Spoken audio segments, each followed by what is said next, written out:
Here we are, back in the shed again on a rather hot August day, and on this little episode of the shed we should be looking at this chappie here. This is the latest newbie into the collection, the THORN RIGA or RIGA, whichever way you want to pronounce that, one of the THORN street lighting family. This one 70 watts on, but also there was a 57 watt PLT version of this as well. Goes along the lines of its other brother, the THORN Jet, and I think they call it the THORN Opula or something like that, some weird name. So this is takes on from that one. It's a plasticky tin feel to it, but that's fine. But I think it's a really nice looking lantern. And one of the features about the bowls on these lanterns was they always had this frosted part of the bowl there, which hides up all the control gear in there, and the ballast and igniter and so on and so forth.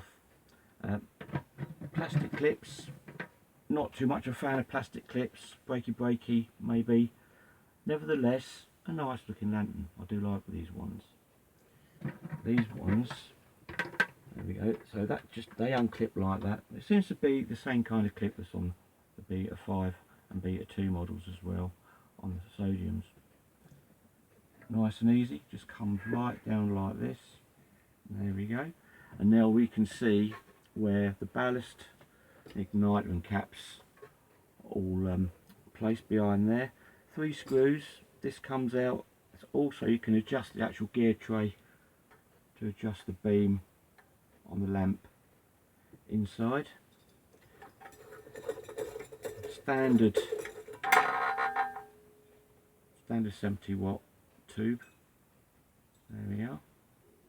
I'm wondering if we can get an E lamp in there, but I think an elliptical lamp, or elliptical as we say it, elliptical lamp, would be a little bit, yeah, crammed in there I think, and there could be a heat problem with melting the bowl or damaging, warping that.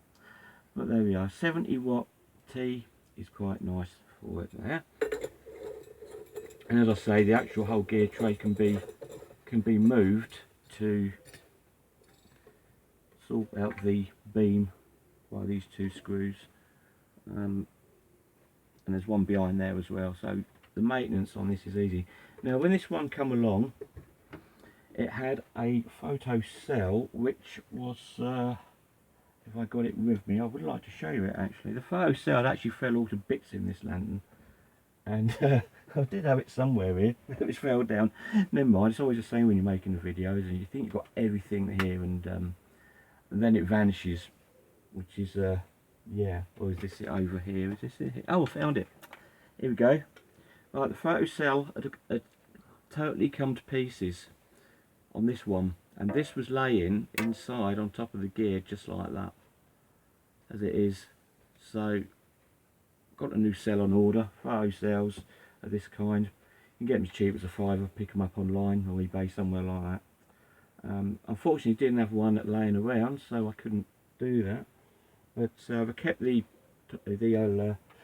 top bit in it, so for now it's just hardwired, so water don't get in it or whatever. But there you go, that is the story of that one. Yep, that was laying in there. This is why you should always inspect a lantern when you get one, because that could have been laying on some live parts in this, and we could have had fireworks and all sorts of nasty things, and not only the lamp lighting up but me as well, so you don't want none of that shenanigans going on. Let's just have a look at the back of it then. Let's turn it around. This isn't in bad condition, I don't think a camera can pick that up.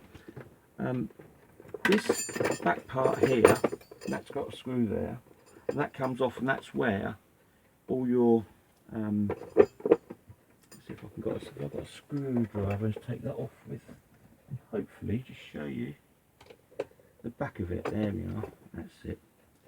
This is where the clamp for the bracket is, under here. We can just get that off. Phew, it's warm in this shed, it really is. Just sweat a bit. There we go.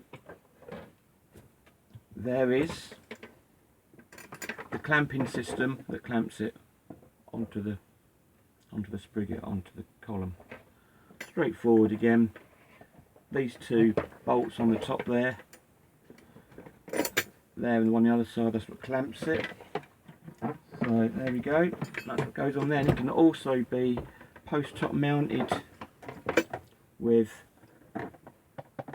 that little knockout there that comes out.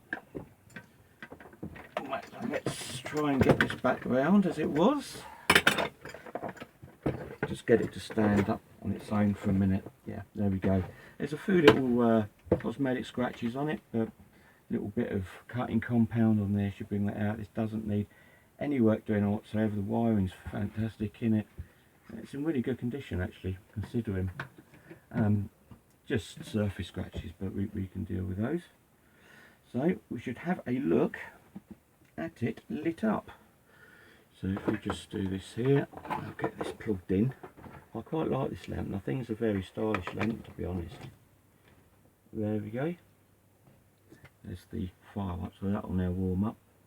And this was the one that was brought out after, or so it says, in lots of blogs and information manuals, that this replaced the Beta 79. So this was the one that took its place on there.